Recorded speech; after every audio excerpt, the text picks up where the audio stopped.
in industry, systems thinking is widely used, um, and it could be helpful for parents and teachers and caregivers to understand systems thinking, in the sense that if they're much more aware of emotional intelligence, for example, um, children can grow up much more happier and smarter.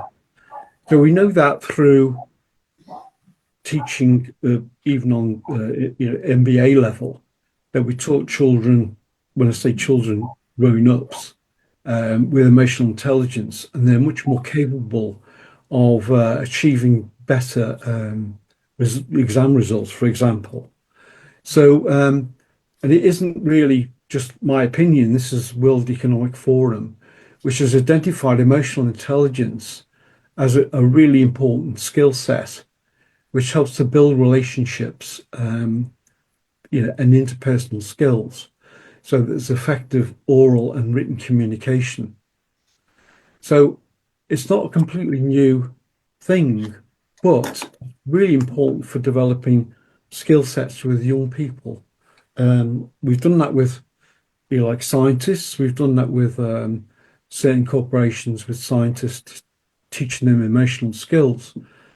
So it's important that I think we can transfer all of these skill sets to younger people.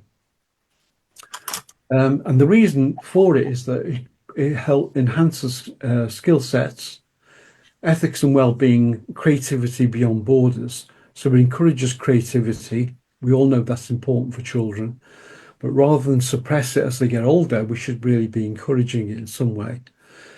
So that's sort of my journey so far, is about empowering young people with creativity, but also with systems thinking, so that they're much more aware of the environment. And if you imagine a plant that needs to be nurtured, well, children are the same. They need to be nurtured and, in a sense, um, you know, helped on their way to understand the world that they're in, but much more aware of how they make better have better relationships with other children. This is an example of this. I'm sure you probably all agree that sharing reading, for example, is really good. Building their self-esteem through maybe their reading skills is all positive. Um, and this is being used, for example, giving an example, I've been introduced to as a panel into a company where there is problems in the communication process, or there may be a degree of bullying and so forth. So what we've done is we've introduced ideas such as emotional intelligence, which precedes systems thinking, which looks at mapping out relationships. So we've made some notes here about leadership skills, having more flexibility about how we approach problems, for example. And maybe it sounds like meta innovation sounds like a mouthful, but nevertheless, it's about creativity and working together to produce creativity and building teams and so on. So I've been invited to introduce systems thinking into companies, some big name companies, and I think all of these skill sets could be transferred into schools and for parents, and teachers and caregivers. So this is an example of, if you like, encouraging a growth mindset, helping children to grow. So we're not actually trying to replace the curriculum. We're just giving them some aspects of understanding how systems thinking can help them think better, and has huge implications for health, education, well-being, and science. So in some respects, I'm a pioneer, but we've been doing this for about 20, 30 years, so it's isn't that pioneering. It's just that a lot of the public sector don't adopt these processes, but they're really quite powerful, especially for learning. So, as you might expect, if they are solving problems, um, with a no blame culture, in a sense, embracing mistakes and so forth, all this is conducive to better problem solving. And I've worked with scientists on this basis, and it's worked. So here I'm just showing you through personal experience, actually, the whole family, we fostered children, and we used the same processes that we use at C-suite executives, and we brought it for the foster children. So in this first-hand experience, we brought the same sort of skill sets to young people who were coming from damaged backgrounds, and it worked for them, and so much so that a lot of the children volunteer for school plays that were, previously crying every day, for example. So we know that these are quite powerful techniques to enhancing individual prowess and team building exercises. All these are really important for personal development as well as community development. So we've actually done what we call a moonshot initiative. And this is a website we've created. It's at the very beginning. It's only very crude at the moment. And we're looking for some serious funding for this, which could be global. And that's our ambition, that it should be global. So it's systems thinking to enable teachers and parents and children themselves to enhance their skill sets. How do they communicate, etc.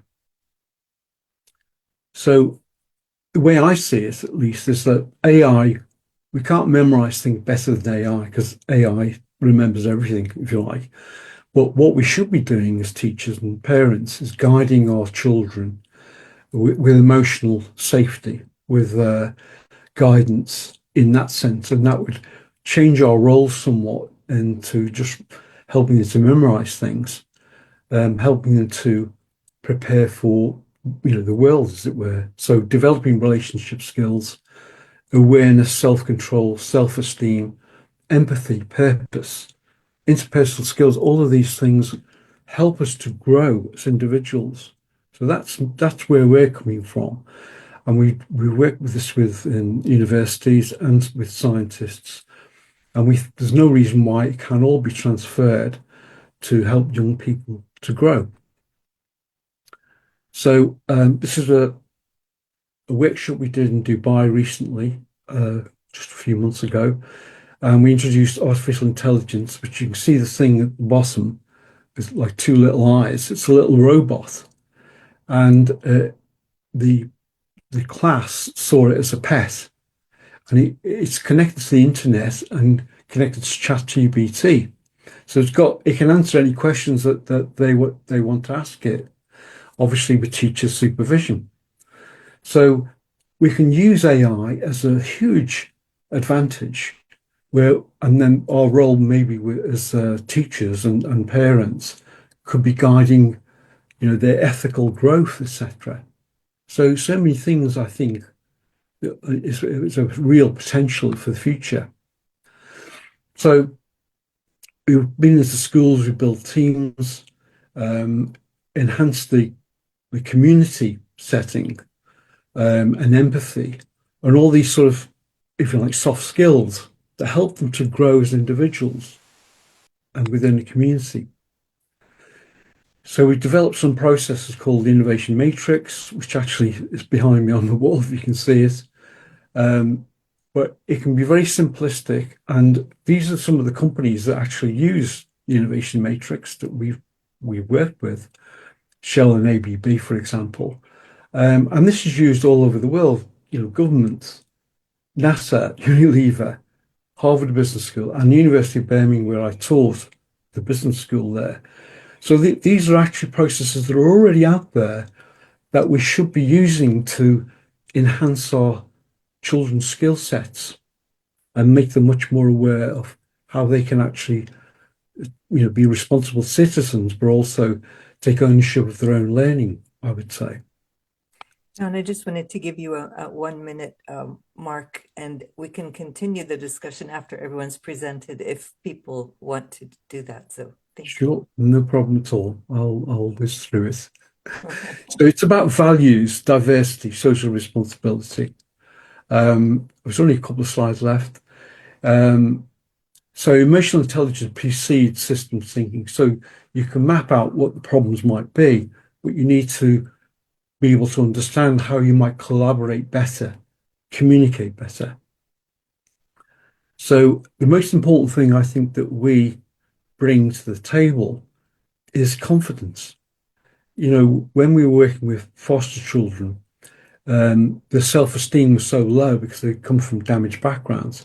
We enhanced their skill sets and their confidence so that they felt they could actually be empowered and do things in a much more responsible and self-loving way. So confidence is probably the biggest thing that, this isn't changing the curriculum, it's bringing confidence to the table. Only a couple more slides. So this is some of the ideas.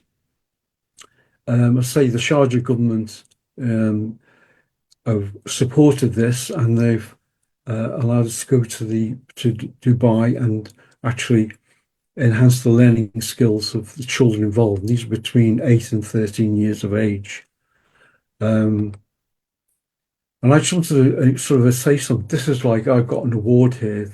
You can see at the top slide for future communication skills. And they've had the foresight, the Sharjah government, to understand that this is really a powerful way to enhance the school learning in Dubai. So why shouldn't the rest of the world get on board? So I just wanted to say there are many unsung heroes. This is a journey that we're all facing. And I'd like to pay tribute to every one of these people, just like you and me. Um, it's about our children's future and their welfare. And I meet a lot of these people from all corners of life. And we're all on the same path. We want to enhance our children's learning and the next generation and the generation after that. So that's why I'm here. And obviously, I'm here to support what you guys are doing as well as joining us all together, which is what we should be doing, I think. Thank So you. I'll shut up now. Thank you so much. Go ahead, Miranda. That was a very in-depth description and very true. You know, emotional intelligence and communication is so important. And even as Karambir said in the chat, that systems approach is so crucial and gets children to consider the big picture with the details and reasoning is something our kids, have been lacking for a long time. If it is okay, Joy, would you like to go next? Joy is a president of Wired for Success, the Joy of Neuro, director for the Office of Early Childhood Development and Professional Support, and a behavioral coach. She supports adults to understand challenging behaviors through a neuroscience lens. So, hi everyone. Yeah, I changed my topic for this session at the last minute because parents as change agents. And I work with a lot of parents who don't know what to do with their children. I work with a lot of schools who don't know what to do with these children. I pretty much work with the kids that people are like, can't you just take them to an island somewhere and keep them happy since you like them so much? And I'm like, yeah, not a thing, not a thing. But anyway, so I changed my topic here to, no one's going to like me, the power of discomfort. And hey, I don't like myself. I'll just be honest with you. I don't like when I make myself get up in the morning and go to the gym, but I have to do it. And what I'm seeing working with these kids and working with a lot of parents is there seems to be a shift of I don't want my child to face discomfort. One of the jobs I have right now is working with athletic teams to build mental resilience. I love it. I love working with athletes, building mental resilience, explaining their brain. And one of my teams is very new team in a losing season. We had playoffs and 3 of the players didn't show up for the last playoff game. I'm not mad at those players who didn't show up.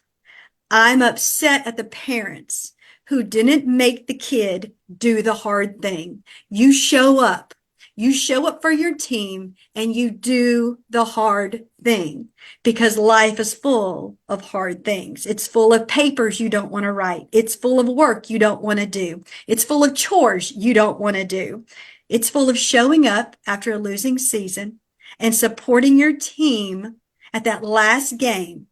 And it's full of building resilience. And what I'm seeing is we have high rates of anxiety. We have high rates of depression in our teenagers. Teachers tell me all the time, Joy, they're just apathetic. They're just apathetic. This is where I don't think it's apathy. I think it's cognitive overload. I think we've protected them from doing the hard stuff. And the kids I work with a lot of times are in alternative school if they're old enough. They're on homebound if they're not old enough. But one of the things I like to throw out there is handle your challenges like you chose them. How would you face this? How do you embrace this? And when we actually know the brain hates change, right? We all hate change. What is it? Almost February? How's y'all's New Year's resolutions going? They still kicking? Or you already dropped off? I was at the gym yesterday and it was empty. I can park again. Couldn't park for a while back. So we know these kids struggle. We know they struggle. And as parents, we want to protect them.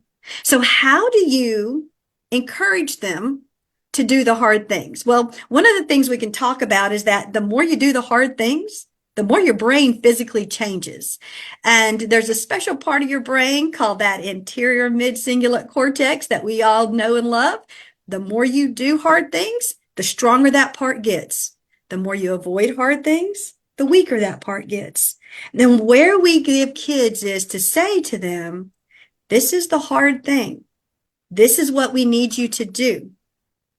Understand that this is hard. I believe in you and I'm here for you if you need help.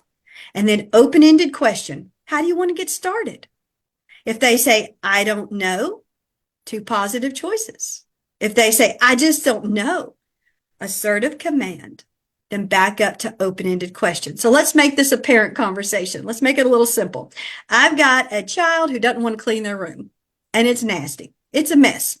It's what they have to do. It's a chore. I got a lot of kids who have no responsibilities. I would love that life, but it's a chore. And so we say to them, your room has to be cleaned today.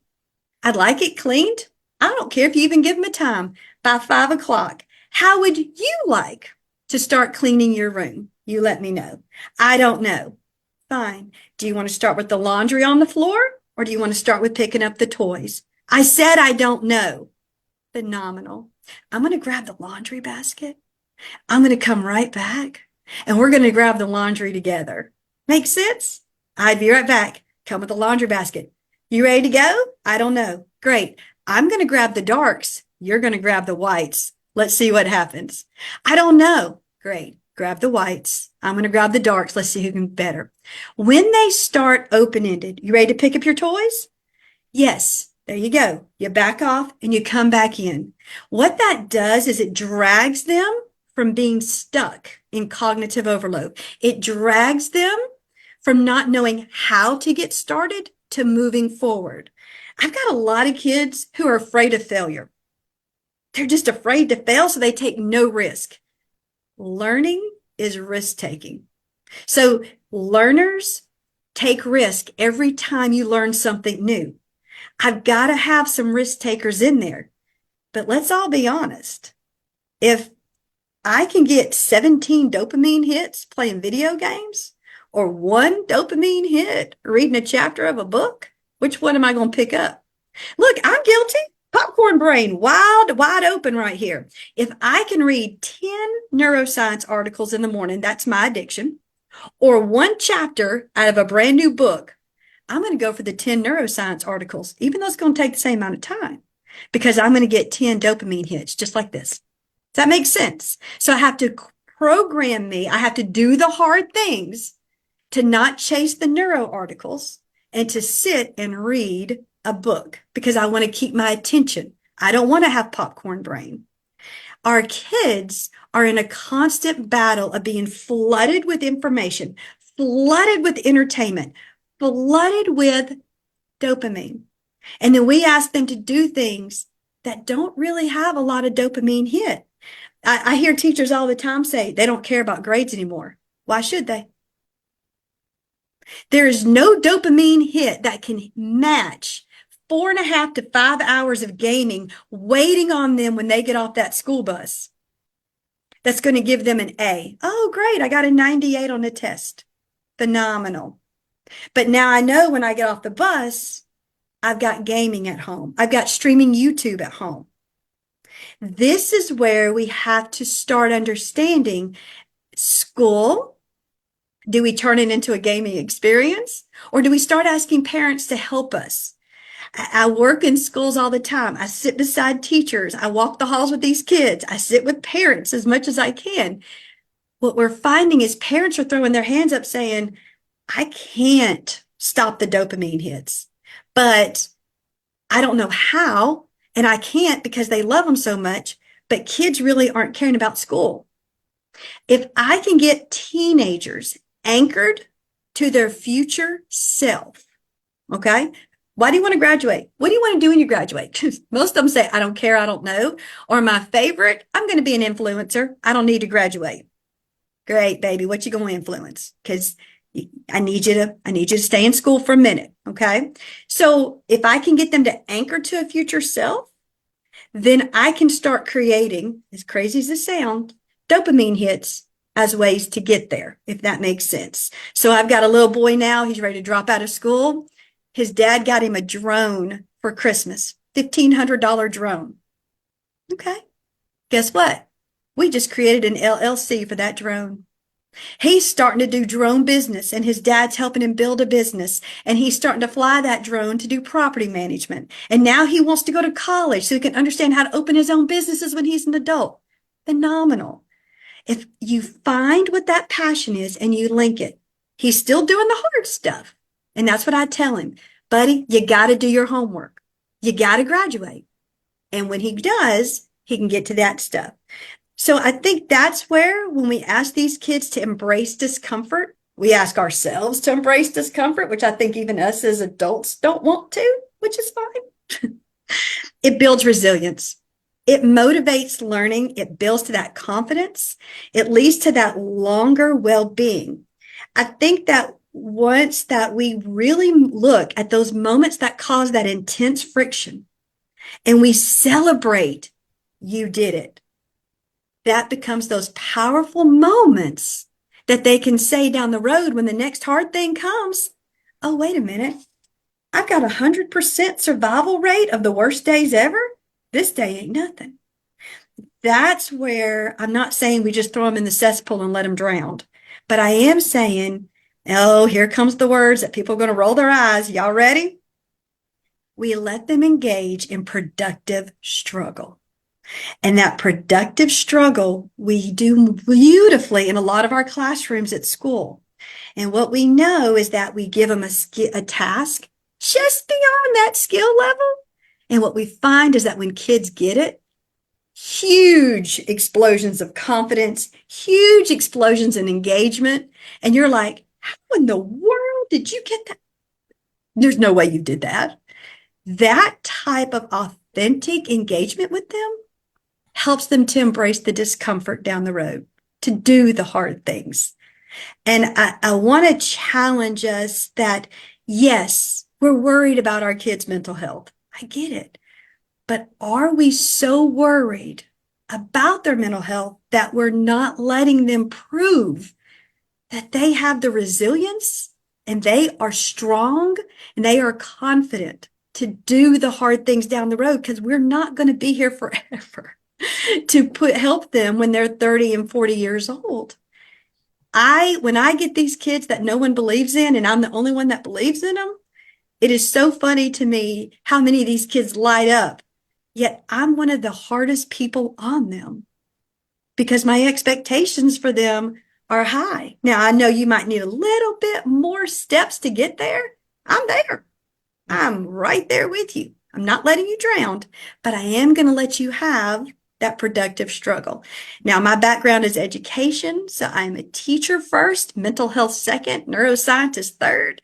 And the reason I tell you that is because when I see productive struggle in classrooms as a teacher, teachers know what this is. Parents, you know what this is when your toddler's trying to put their shoes on the wrong feet and you kind of back up a little and you go, try again, swip them around, and you give those words. That's productive struggle. And then when they get it, how proud is that 2-year-old? Yeah, they're unstoppable then. Sorry, just want to give you the 1 minute mark. Go Oh, ahead. sure. No, but those are, like I said, not a popular topic. I already know. A lot of people don't like me to talk about it. But what I see is we are having a lot of kids with task avoidance, cognitive overload, anxiety.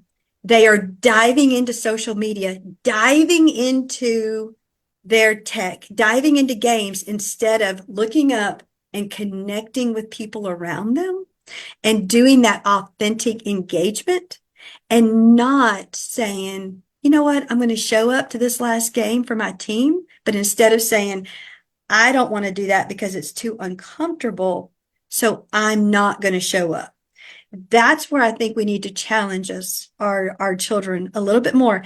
And dare I say, even us, to be a role model for them, that we put our phones down when they're in the room. We engage with them. We go back to sitting down and having conversations with them, not regulatory, but literally engaging. Last thing, have y'all heard of the 2x10? A golden rule for changing oppositional defiant behavior, 50%? It's crazy. Johns Hopkins does research on it, Harvard. This tells you how desperate our children are. You ready? 2 minutes a day for 10 days. 2 minutes you sit and you listen to a child talk about whatever they want to talk about for 10 days will drop oppositional defiant behavior by 50%. Look it up. The research is amazing. If that is not indicative of how bad our kids are missing connection, I don't know what is. And a lot of times it's just so much easier to hand on the phone and say, see you in the morning. Do the hard things. Thank you. Thank you. That was awesome. I honestly, when I read your topic, at first reading the title, I was like, oh man. But when I read it, like more details about it, and even after you speaking, it's honestly very important. I kind of went through that teaching my daughter that because I honestly can be very lazy about working out. And the other day I was meditating and I sat myself down and I was like, look, I know I don't want to do this, but I know I have to do this. And so basically had to tell myself to get over it. So I told my daughter that the same way. I'm like, look, I'm doing something I don't want to do. You have to do it too, you know? And so, yeah, it kind of, I don't know if it's the right way to say full circle for me that you're speaking about this. Really awesome. I don't know. Can you guys see my screen anymore? Did you even get to see Joy's little picture? I don't know. No, it didn't come up. It's fine. They're fine. It's not, they're having a great day. You don't need to ruin it. No. Okay. Well, next we are going to hear from Dr. Lamore Liraz. Let me see if I can get it to pull up. Being a little stinker. Can you see it? No, No? you're not sharing. Hi. Okay. Hello, everyone. Would you like for me, Miranda, can I share my screen now? Yes, you can. Sure, go for it. I was Okay. going to do your intro, but go ahead. Okay. You can share the video at the end. How does that sound? Okay. Okay. Go.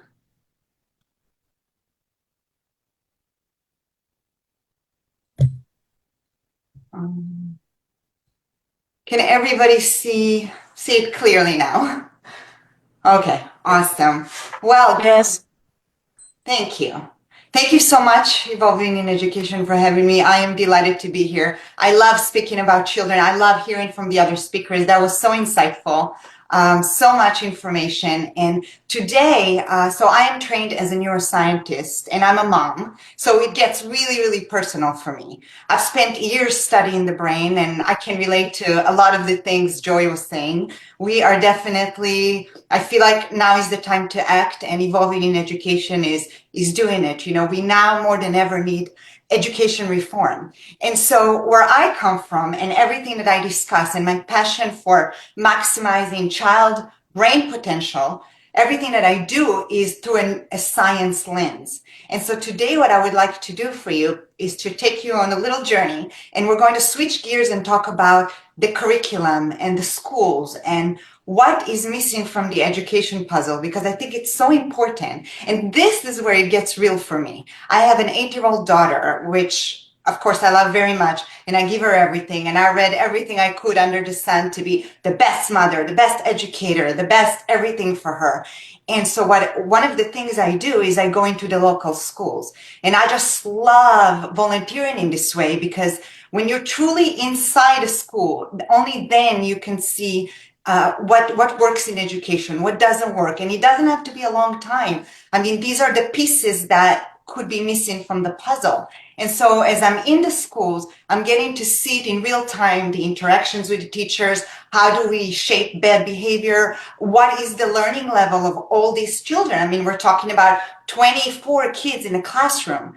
And so from my perspective, going back to the science, there's a big discrepancy between what we know from the science and the brain and the child psychology and the education fields and what we are actually doing with our children.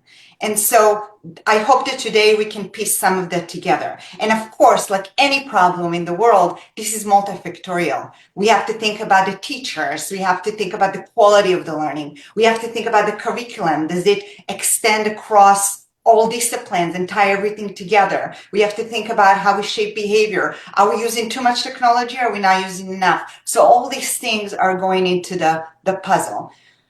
Okay, so, all right, so here's the scary truth. I found some really disturbing statistics that I want to share with you this morning. So first of all, how could it be that we are living in the United States, the most powerful country in the world, yet studies are showing that our children are falling farther and farther behind other nations? There's been statistics coming out a couple of years back. There's an organization that does international testing and comparing in disciplines like science and math.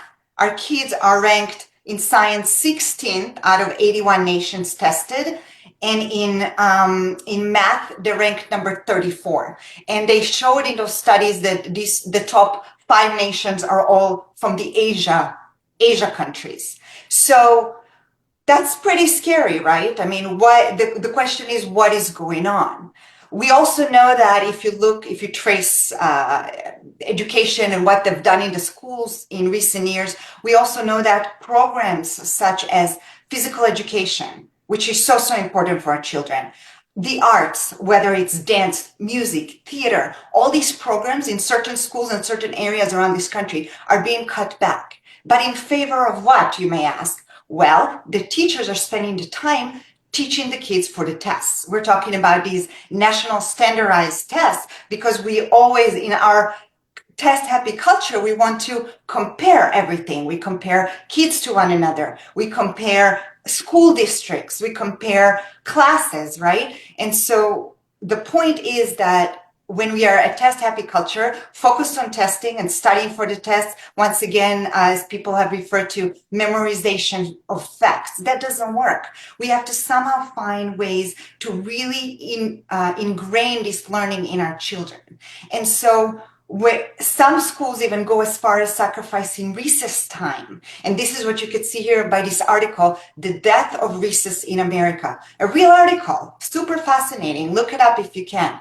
But some schools are going far to cut back recess. But we know from the neuroscience that recess is amazing for children. I mean, when you are playing, you are learning. And if you chop away that playground time, you take away their time to run with friends, you cut back on that social emotional learning, you cut back on critical thinking skill, negotiation, all these things that children are learning naturally. And so that's a huge problem. On the other side of the coin, there's I love looking into Harvard research. So there's an article called The Scary Truth about how far behind our American kids have fallen. And so in this article, you could trace test scores pre-pandemic and post-pandemic. And you may say, okay, well, could the pandemic has had something to do with this? The answer is no. As we know, children are resilient. We are already a few years past the pandemic. And we see, if you look at the screen here, you could see a big gap between pre-pandemic scores and 2 years post-pandemic. When you compare the scores in reading and math, the gaps are 30% in reading and 18% in math. So obviously, we're doing something wrong. And another point I want to make is that some schools, I live in the state of Wisconsin in the United States, and here we are ranked really high in education. This is world class. The problem is when I go to the schools and I'm seeing how my daughter is developing, and keep in mind that everything that I talk about is pretty much my target area, and everything that I do is the formative years, because this is when we have the greatest potential to affect change in the brain. The brain from ages 0 to 8 is super malleable, and this is where the kids need to establish strong foundations. So back to the Wisconsin schools, what I'm seeing a trend here at home is that a lot of kids do not even receive homework, which means practice, repetition of skills like math and reading. They don't even have homework until 5th or 6th grade. And this is absolutely outrageous. I mean, I don't know about you, but I grew up in a culture and in a country that gave homework starting in 1st grade. And I recall very distinctly sitting down and doing those homework. And that repetition builds skill. And if you take away that time, you cannot possibly integrate and convert short-term to long-term memories. So that's something to keep in mind. All right, so what do we do about it? So this is kind of the meat and potatoes of this presentation. So coming from a neuroscience lens and reading a lot about education and seeing how things are done, I'll tell you this. We need to rethink how we do things and maximize the human potential. And how we do that, we know so much. We have thousands of studies in all these fields that fit into education, right? Psychology, biology, neuroscience. What do we do? Well, I've come up with a model, I call it the M model, for effective learning. And how do we maximize the children's potential is through effective learning, right? Using those methodologies. Now, this philosophy kind of integrates a lot of different fields together, but I like to call it a multimodal approach to learning. So we begin with movement, which I love, just like Joy, I love exercise. Exercise has been shown by thousands of studies to be phenomenal for the brain. I mean, exercise is magic. What happens when you move the body, it doesn't have to be sprinting and it doesn't have to be hardcore, but we know that with movement come the changes, the functional and structural changes of the brain. Things like the hippocampus, the Center for Learning and Memory, the cortex, prefrontal cortex, which I call the brain CEO. Everything is functioning at optimal capacity when you move, when you engage. So why can't we take the aspects of movement with all the wonderful chemicals and hormones that get released and integrate it into our curriculum, into everything that we do in the schools? And yes, you have 20 minutes of recess here and there, but that's not enough. I say let it be really truly a part of the curriculum, and move these children constantly.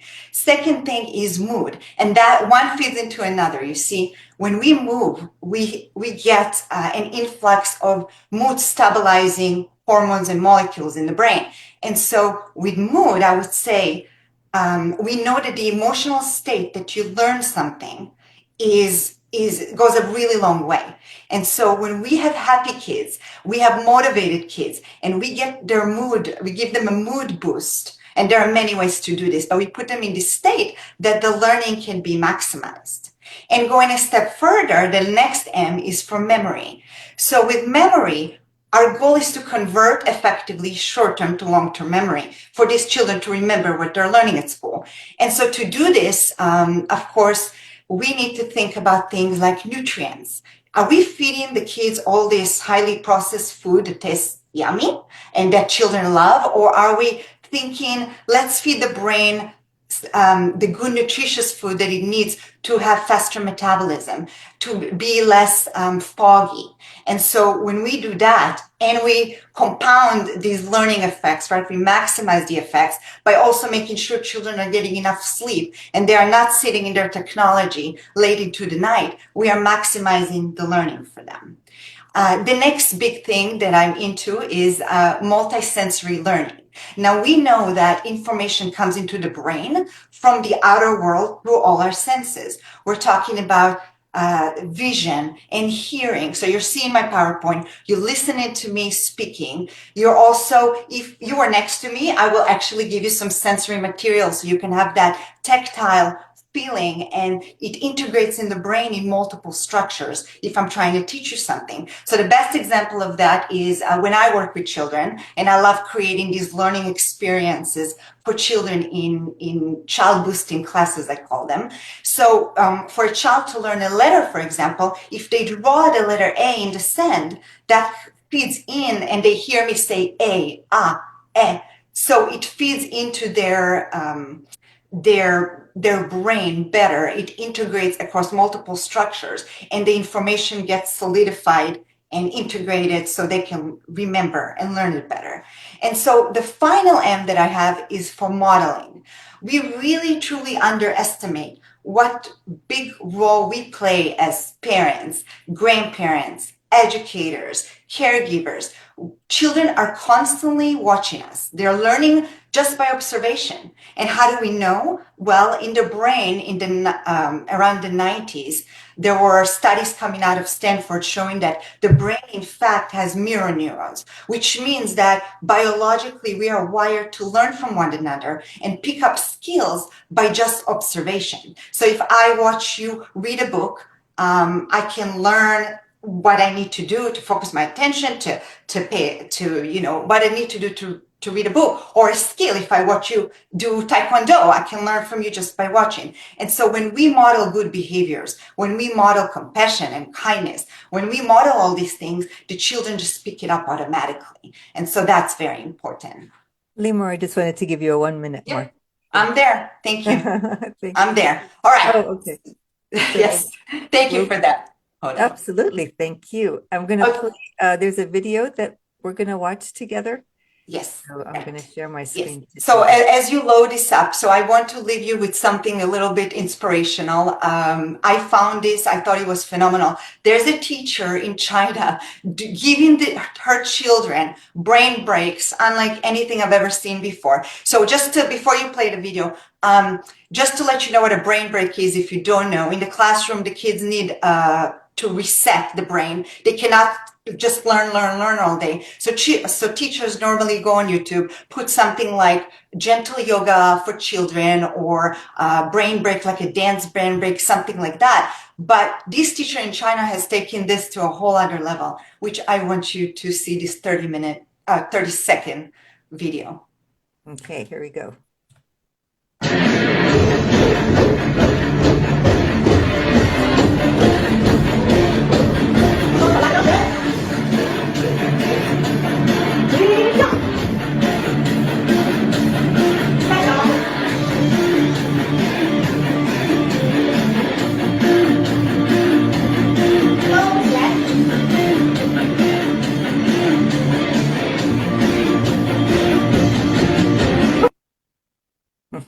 Okay, so this is, I don't know if the streaming was fast enough to keep up with the movement. These children are sitting down and they're moving in their space, and they're not only activating their, physiologically, of course, a lot is going on. They're getting their heart rate up, they're breathing, blood is flowing, heart is pumping. But not only that, but the choreography takes a lot of mental power. And it's just so wonderful what we can do and the potential to maximize their learning. So thank you so much.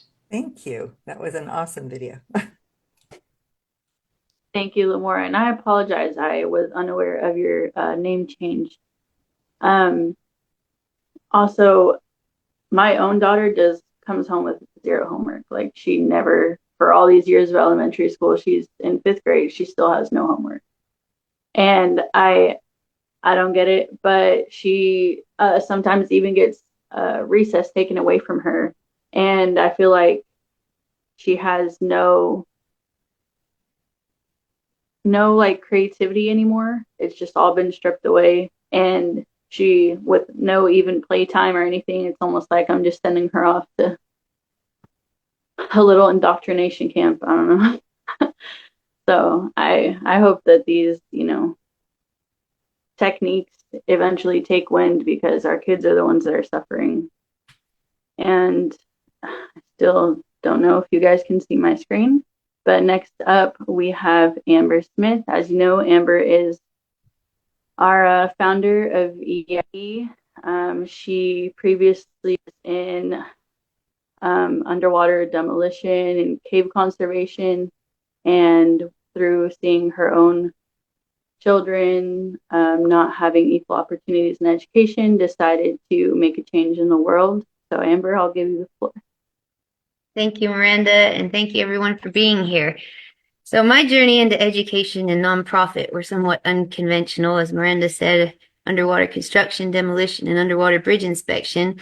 In 2019, I had twin daughters, Annie and Ellie, and then in 2022, everyone started asking me where I was going to send them to school, and I actually dropped out of homeschool myself. And to be honest, I hadn't even fathom that where they were going to go to school. So I started researching it, looking into it, and everybody's saying, you can't send them to public school. You got to send them to River Hill. River Hill is this really expensive school. So fast forward a little further, and I learned a Montessori education. I found out there's about 500 public Montessori schools in the United States, and I thought, well, why can't that be accessible to all children, not just children who live in the right geographic location? Then I learned of Waldorf school, Reggio Emilia, wild schooling, unschooling, forest schooling, all the different types of holistic education. So I got the idea to form a movement, essentially, to combine the best practices from both traditional and holistic education. We started as a Facebook Messenger group, then grew to about 90 members, and one of our members was able to build us a Facebook group because I couldn't figure out how to do it. So we got the Facebook group, and then fast forward to June 22nd, 2023, we received our nonprofit status, and we've been holding monthly focus groups with educators, parents, administrators from around the world, teachers. We have built partnerships. We've been building our programs, working on building our LMS, our learning management system, and our knowledge management system, getting our tech department set up, getting all of our operations in place, our board, been raising funding and awareness, and just excited to be on this journey. I feel it's so important for parents to take the initiative to try to ensure that their children, not only their children, but that all children have access to enriching education, because I believe education is a right. I don't think that we should determine your right to a decent education based on your socioeconomic status or your geographic location. So I'm just proud to be in this movement, proud to be here with all y'all, and proud to know you guys. I hope you'll consider joining our focus groups. If you want to get involved, volunteer, donate, join the movement. So thank you guys. Joe Symes was actually supposed to going to present today, but she had to bow out. She's got a lot going on in the UK with education policy. She's working on that. So I apologize for anyone that came here to specifically see her. But again, I thank you guys so much, and I'll end the rest of my time. Thank you, Amber. And last but not least, we have Hoda, our COO. She was a IT director at AT&T before opening a creative cafe in Berkeley. Nutrition is her passion. She later managed donors and volunteers for an educational nonprofit in Afghanistan. And her passion for transforming education inspired by her own children's struggles in public school. led her to partner with EIE. Thank you. Yeah, so my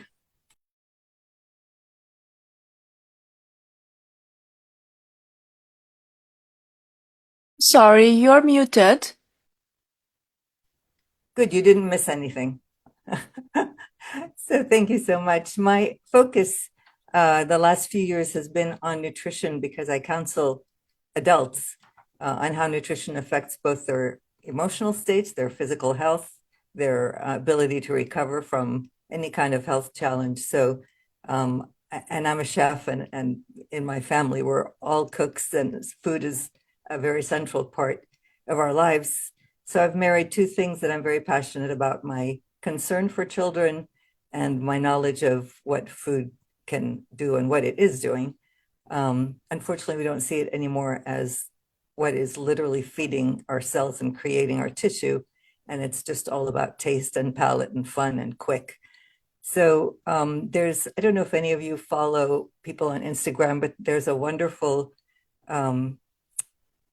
chef who has a son named Levi, and he posts very often and has a very big following, and it's called Cooking with Levi. He started when his son was like maybe 1.5 years old. His son is around 4, I think now, maybe, and he's in the kitchen with his father cooking every day, and he eats. They'll make bouillabaisse, and they'll make things that kids probably even haven't heard the name of in other households. But introducing that kind of participative activities in the home is one way to begin to teach children and actually to educate parents about proper nutrition. You know, breakfasts, as we know in the States, are so very different than breakfasts in other countries. Most of the countries, the breakfast looks like lunch. It's not cereal, and it's not milk, and it's not food dyes.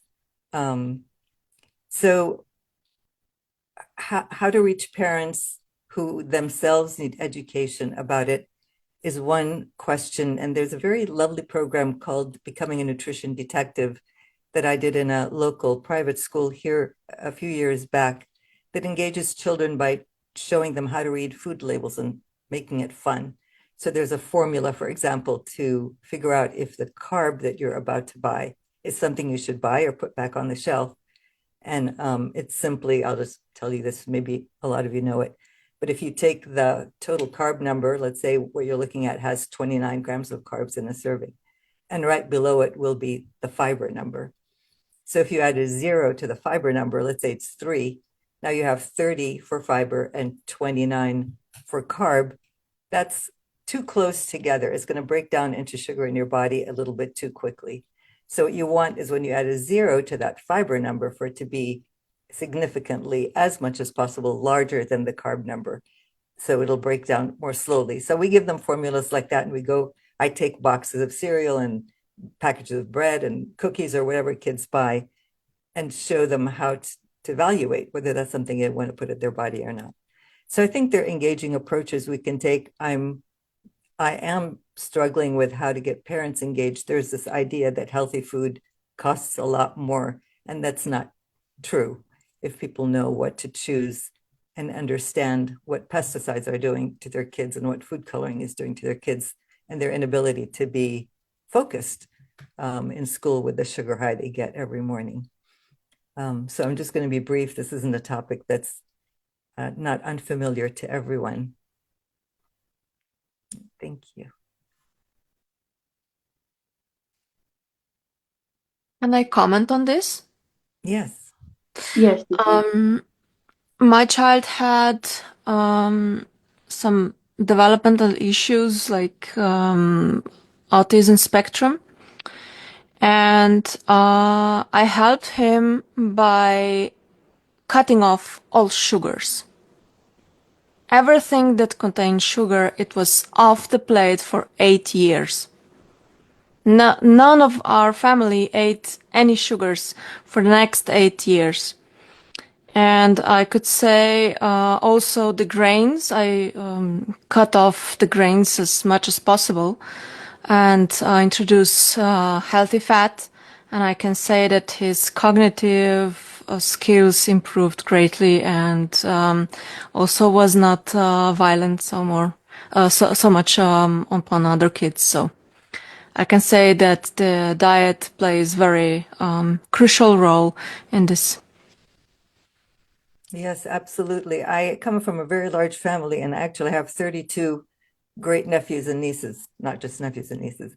And I've watched, depending on the household they come from, which one of my relatives, the difference in their attention span, how they behave when we have family outings.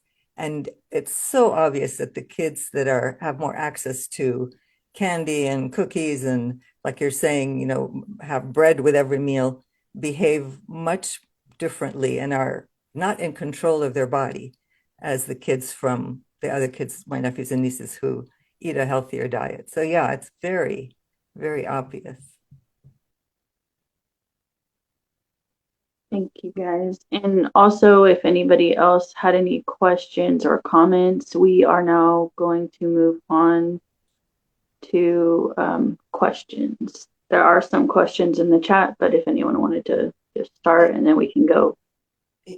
Yeah, Miranda, I would like to bring up this very passionate topic I'm seeing in the chat. I didn't have enough time to reply, but I think a lot of people here are very passionate about the homework issue. So I think we should break it down a little more and discuss that because it's important. I see other countries are doing different things. So if someone wants to enlighten us.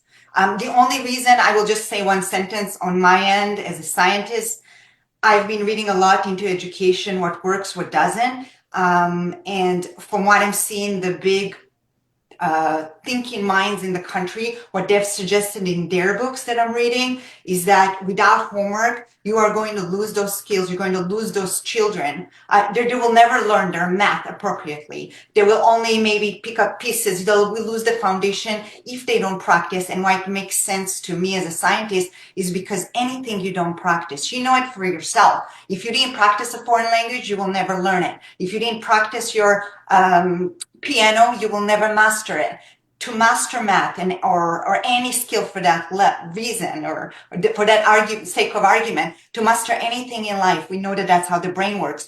You put the pathways in place, you solidify the learning by making the pathway stronger, wiring the brain for that particular skill or task. You have to keep reinforcing the learning. And that's where homework comes in.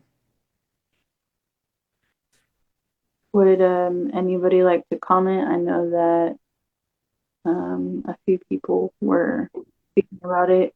Don or Richard, would you like to go ahead? I can follow up. That's fine. oh, okay, I didn't see the hand. Granberry, you were saying for me to go ahead? Yes, Richard. I have a question for Limor that would follow up on that, so I'll take your graciousness there. Limor, I'm trying to get more informed about the brain research and what we're learning, and some of what I know is this idea of use it or lose it. That kids are born with millions of synapses, and they get pruned as they get older. The pruning is to help them basically adjust to the cultures that they're born into. And so it's got a positive side of it, but you're losing in the process some of your capabilities.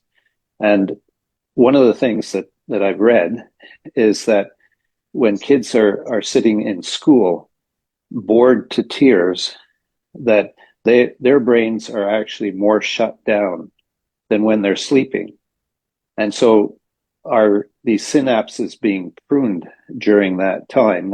That's one of my concerns. Another is that if this is the case, if your synapses form on the basis of what it is that you're exercising, then what are the possibilities that this impression that we have that young people, their executive function area is not developed because it's just a developmental thing? Is there any discussion around the fact that maybe it's not very well developed because young people are not being given the opportunity to actually practice the skills of the executive function area? In other words, the synapses are being pruned. Okay, So just to speak to the pruning issue, or the pruning of the brain. Okay. So there are two periods in life, in a person's life, where pruning will take place. So, and these are the critical times. We're looking at children around the age of, I would say 2 to 3, and the brain, or actually, sorry, let me back up. Around the age of 5 to 6, and around the age when children are teenagers, around the teenage years, the brain goes through another process of pruning. The only reason why evolution put it in place, and remember, we're talking about years, right? Millions of years of human evolution, is because we want to create the most effective brain, a brain that will allow you to survive to the best of your ability, no matter whether you're born in India, you're born in the United States, or you're born on the savannah in Africa. And so the brain, to specialize and to chop away all these potential, the possibilities in all these neurons that we're born with, some of those pathways, some of those neurons dissolve, if you will, or go away, so that we can create the best, most specialized brain in the fashion called use it or lose it. So the more we reinforce the language, the more we reinforce the skill, like hunting, for example, the better the individual will be in that skill. So that's the pruning thing. The second part of your question, if I understand it correctly, is how does exercise, or how do we create